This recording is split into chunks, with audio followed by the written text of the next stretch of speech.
Good evening, everyone. Pandy here, Pandy's Hair Candy, and more. How's everyone doing on this Sunday afternoon? I am coming to you guys tonight basically to give my review and my reaction and my commentary on Iyanla Fix My Life, Season 6, episode topic titled Raised by Monsters, Part 1. In this episode, guys, we are introduced to Kadeem. Kadeem is a 28-year-old African American black man who has contacted the show regarding his 5 siblings and the fact that they were placed into the foster care system because basically they were abandoned by their drug addicted mother.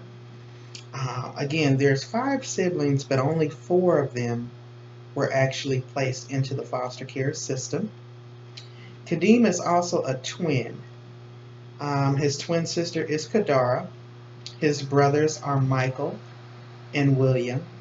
And then there's an older sister, Shalimar. Shalimar was not placed into the foster care system. She was actually raised by the birth mother's mother, her grandmother. Um, and we'll get into that a little bit later. But again, basically, I'm going to go over my thoughts and my observations on the show. And I just want to thank you guys for stopping by my channel. Thank you for your support. Please like, share, comment, subscribe, and continue to grow with me as I grow. We're going to go ahead and get right into it, though, guys. We're going to go ahead and get started talking about it. And basically, I don't want to be too long before you. Like I said, Kadeem is the one who contacted the show. He's basically dealing with some abandonment issues and the fact that they were placed into the foster care system because they were abandoned basically by the drug addicted mother. Iyanla has instructed each of the siblings to grab a plastic trash bag upon arriving because basically when the show first began, they kind of stated in some of the confessionals that they pretty much lived out of these plastic trash bags. So it was only fitting that Iyanla get them to each grab a trash bag as they arrived at the house one by one. And each trash bag contained items that were representative to their past experiences. So once they all arrive, she has them each dump their items onto the table, showing the dysfunction basically through the clutter on the table. Like, for example, Kadeem's bag contained a crock pot. And when Iyanla asked him what that crock pot represented for him, he shared that he could remember a time where he had did something wrong, and the way he was disciplined is he got busted upside the head with the crock pot. Whereas Michael's bag contained 2 slices of bread in a water bottle. And when this young man pulled that item out of that bag, it was like you would have thought somebody was holding a gun because his whole body language changed. He was turning away. He didn't want to look at it. And he said it represented terrible times and a bunch of hurt for him. And he shared in the confessional that, he could remember a time where he was locked in the closet for days on end for as much as a month, where all he was allowed to eat was 2 slices of bread and a cup of water. This episode was so deep that I totally understand them doing a 2-part series because it definitely is going to require 2 parts. It was very hurtful to watch as a mother, but I'm glad that Iyanla has stepped up her game as far as the different issues that she's bringing out and basically putting on Front Street because these are issues that are out there that need to be addressed, need to be discussed. So again, this is part one of the Raised by Monsters Iyanla Fix My Life series. Once the oldest sister arrived, Shalimar, and she pulled out of her bag, well, once she dumped out of her bag, there was a tiara in it she placed on her head. And when Iyanla asked what they thought her bag represented, Kadara, the twin sister of Kadeem, said she had a family. And she's like, well, y'all had a family. And she said, no, but she had a family that loved her. So that was interesting. You know, like, wow. In the confessional, Michael also shared with us that he suffers from seizures as a result of being beaten so bad and so often as a child. I believe he even said he was hit in the head with a bat. So it was hard to watch. I was teary-eyed during many of the scenes just because it was hard to look at these young people and see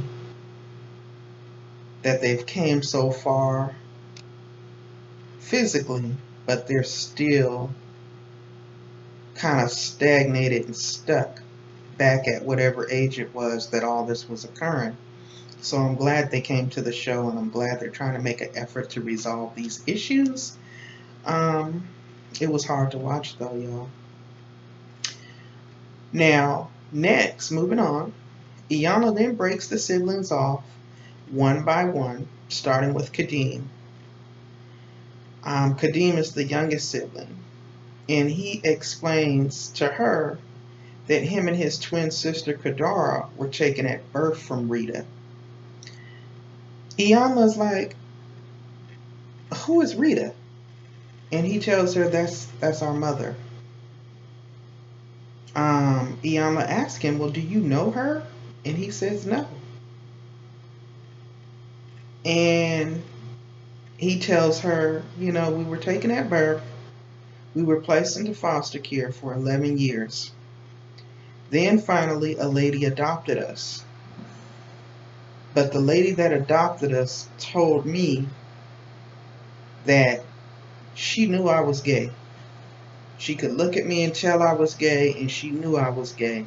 And she told me that she was going to be sending me somewhere to get that gay prayed up off of me. He didn't fully understand what that meant. So Iyanla then asked him, where did you all learn about sex? Like, who taught you all about sex? It was visible that he kind of shut down at that question. And he tells her, no one taught us about sex. She asked him, well, how did you learn about sex? And he states the way he learned about sex is by being forced to do things with his siblings. He said we were forced to perform sexual acts on one another. Sometimes we wouldn't be allowed to eat if we didn't perform sexual acts on one another. So right there is when it started going left as far as taking us on this journey with them to share what it is they have been dealing with, what they have been exposed to, and pretty much telling their story. Iyanla then meets with Kadara, who states that she was starved, abused, raped, and so forth from the age of 5 and up. Her abusers would tell her if she wanted to eat, she had to touch her brothers. She began to break down once she shared that statement. But the ironic thing is that she broke down visibly before our eyes. However, there was no sound. She didn't cry. She didn't weep. She just dropped her head into her hands. And Iyanla observed that, and she peeped game on that one and told her, you know, beloved, you can't call a thing until you are able to speak it. And I was like, right on, Iyanla. She called it right out. And you could clearly see that she asked her, is this what you would do? Was this how you would cope with the abuse when you were going through it? And she shared, yes. And the unfortunate thing is, this young lady just has no voice. Iyanla tells her that she needs to find her voice. She needs to, in fact, find her inner bitch. Her inner bitch being in the form of bitch, a being in total control of herself. She takes her outside and has her do some little exercise where she's yelling at a mailbox to kind of just get her voice out there. Be aggressive. Tell them how you really feel. So, and it seemed therapeutically healing for her. So that was pretty much her one-on-one with Miss Kadara. Next, Iyanla then sits down with Shalimar, who is the oldest daughter. She was the only one raised by Rita's mother. She states that she felt left out at times because the other siblings all know each other. They have an established relationship. They stay in touch. She says that her mother, Rita, was given the option of staying at her grandmother's house as well, or continuing to follow her no good man. Needless to say, she chose the man. Shalimar states that at 4 months old, her grandmother went and got legal custody of her, and she had pretty much been there ever since. Iyanla tells her that there are a lot of curses on this family. She then asks her what she hopes to gain from this process, and they kind of talk it out from there. The next day, Iyanla meets with the three brothers. Well, I'm not sure if it was the next day or if it was later on that evening, but she meets with the three brothers, and she explains to William, who's the eldest brother, that he is the crown prince of the family, and that pretty much whatever him and Michael do, it's going to travel downward to Kadeem. It's going to basically fall on his lap. She then asks Kadeem, are they aware of you and your situation, you're fighting, and what it is you're always fighting for? Like, do they know? And William states, well, we all fight. I mean, Michael's pulled a knife out on me before. This kind of infuriated Miss Iyanla. She was just like, absolutely not. That is unacceptable. She shares with them, you know, you being the oldest brother and the crown prince of this family, y'all got to do better. She also shares with them that the level of trauma that they have went through was completely unbearable, and that William and Kadeem, they turn their anger outwards on others, where Michael turns his inward on himself, and that action may be slowly killing him on the inside. Because again, Michael was beaten so bad, um, and apparently has some head injuries, which caused him to have seizures. So, you know, you have to be very careful when you suffer from epileptic seizures. The slightest thing could go on in that brain, and you could suffer an aneurysm and pretty much die. So, I understood where Iyanla was coming from at that point. She's basically trying to get them all to a place where they have a level of understanding that yes, we all share this traumatic experience and this background, but we also share a bond. We share a bloodline. Um, we need to basically rebuild, restructure, and move forward.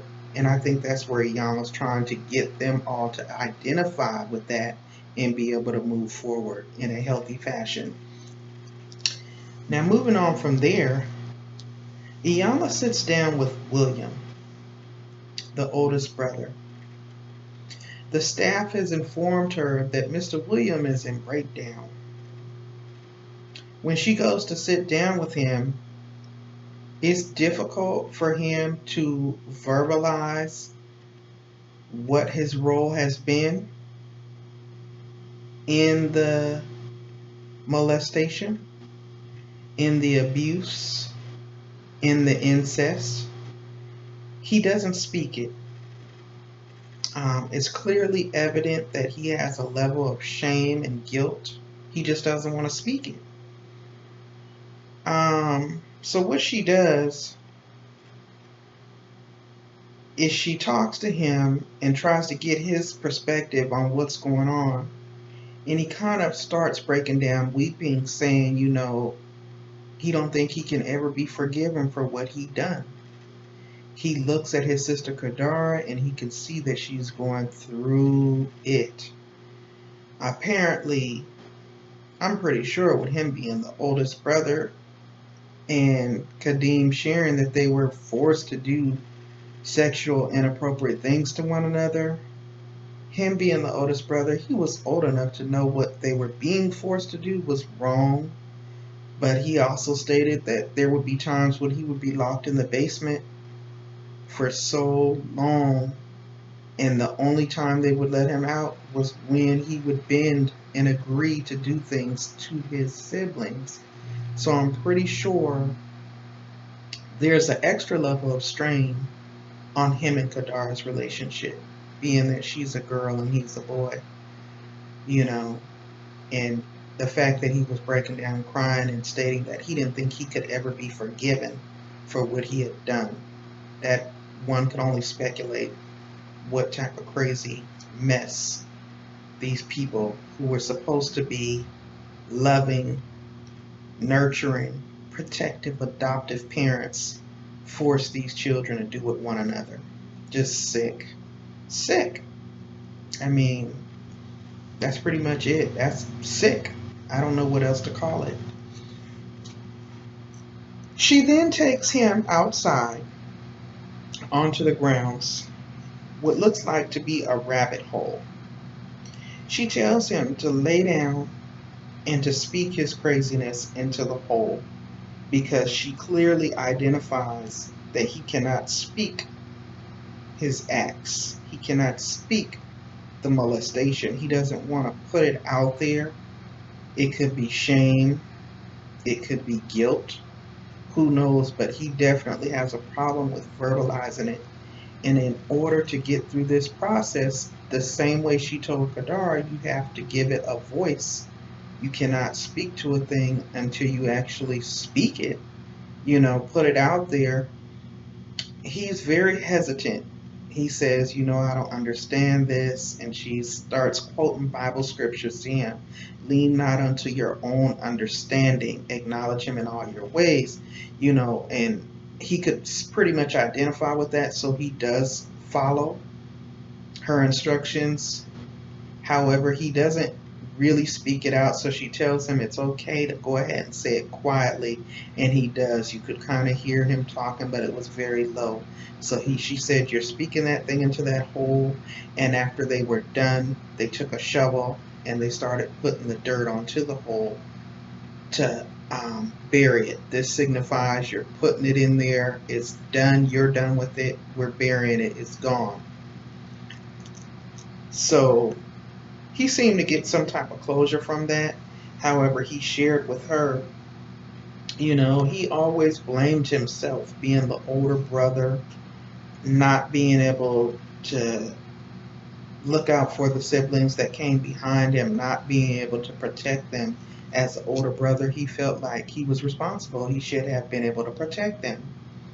And Iyanla just basically reiterates to him and shares with him, baby, you were a child yourself. You were being forced to do things that were out of your control. Whether you knew they was right or wrong, you were being forced. So we're not going to let you carry this weight and this shame and all of that. It was wrong. and we know it was wrong, and we're going to clean up the village from here, is what she told him. The next day, Iyanla had all of the siblings to come down to the dining room table again to discuss Rita. She asked them, do they know why they were abandoned, and do they know their mother's story? No one knows why they were abandoned. No one really knows her story. I guess it was never really spoken to them. I can't even imagine how one would go about trying to explain to them. She asked them, did everyone do your homework? Everyone says yes. She then goes to Shalimar, which again is the eldest daughter, and she asks her to proceed with her homework assignment. So Shalimar, wait a minute, I'm skipping around, y'all. I'm jumping ahead. I'm trying to look at my notes because this episode was so deep. I had to have notes. I do apologize, y'all. But she explains to them that Rita is not there today because they need to heal their own story before they can even consider attempting to understand her story. Next is when Shalimar began to read her homework assignment. And her homework assignment, which appears to be basically an open letter to her mother, Rita, like it's addressed to her, she starts off by telling Rita, I really hope you find whatever it is you've been looking for. And then she goes on to share, what you may not know about me is that I've also been molested. When I tell you the hurt on William, it was like someone just took a machete and stuck it into his stomach. His head dropped. The other siblings began to tear up. Apparently, the other siblings were somewhat aware of these accusations, but William was completely unaware. This was his first time hearing of this. And remember, they thought she had the better life. She was living over there at Grandma's house, so they just didn't know. He didn't know. So, with all that being said, all of the siblings started breaking down. Iyanla begins to call out to Michael because, he's the one who suffers from the seizures. He was looking at Iyanla, but he wasn't responding. He was blinking, but he wasn't responding. His eyes were tearing up, but he wasn't responding. So the set medics came on just to basically intervene and make sure that he was okay. Because like I said, a person that suffers from seizures, that can be very dangerous. That can be very dangerous with his health condition. That I guess they wanted to just, make sure that guest safety was priority at that point and check in with him and make sure he was okay to go forward. Once they determined that he was all right, she asked him, to basically verbalize the fact that he forgives himself. Put it out there and speak it into existence. And he does. And it seemed like a burden was just lifted off of him just in him doing that. Iyanla then acknowledges that it's going to be a bit more challenging with William to forgive himself because he holds the shame and the guilt of all of this stuff so near and dear to his heart. He's just been the toughest one so far to kind of get a breakthrough. So she then proceeds to have them do an exercise at the table, basically calling William out, telling William to complete this phrase, I hate you because. I hate you because. It takes him a minute, but when he thinks about it, he says, I hate you because you were adults who violated children. I hate you because you stole my dignity and my innocence. I hate you because you would leave me down in that basement and not allow me to come out unless I agreed to do things to them. When he says that, Miss Kadar's head drops. Iyanla notices it. She calls her. She wouldn't respond. She wouldn't look up. She just like was in silent breakdown mode. She then tells the twin to grab her and hold her. She then starts clearing everything off the table, and she grabs William and she grabs Kadar, and she puts them before one another. And it's almost as if Kadar cannot look at her brother. She's clearly feeling some type of way about whatever has occurred between them. In particularly, I think it was probably some serious, graphic, inappropriate abuse between the two of them, because he clearly is hurt by it and seeing how she is, and she clearly cannot even face him as a result of whatever may have occurred. Iyanla makes them face one another and apologize to one another. Look at your brother. Tell him I'm so sorry that I was forced to hurt you. She looks at William and tells him, tell your sister I'm so sorry that I was forced to hurt you.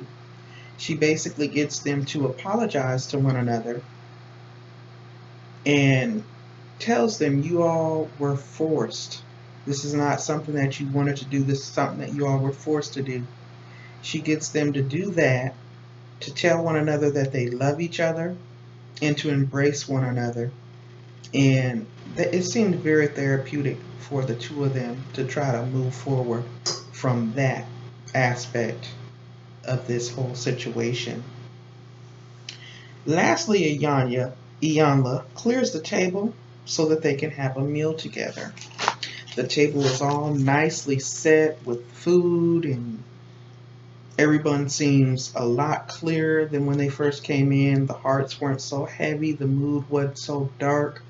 And she tells them that you all need to do this, continue to do this going forward. Continue getting together and breaking bread and spending time and loving on each other and creating your own traditions. Build on these bonds, build on these things.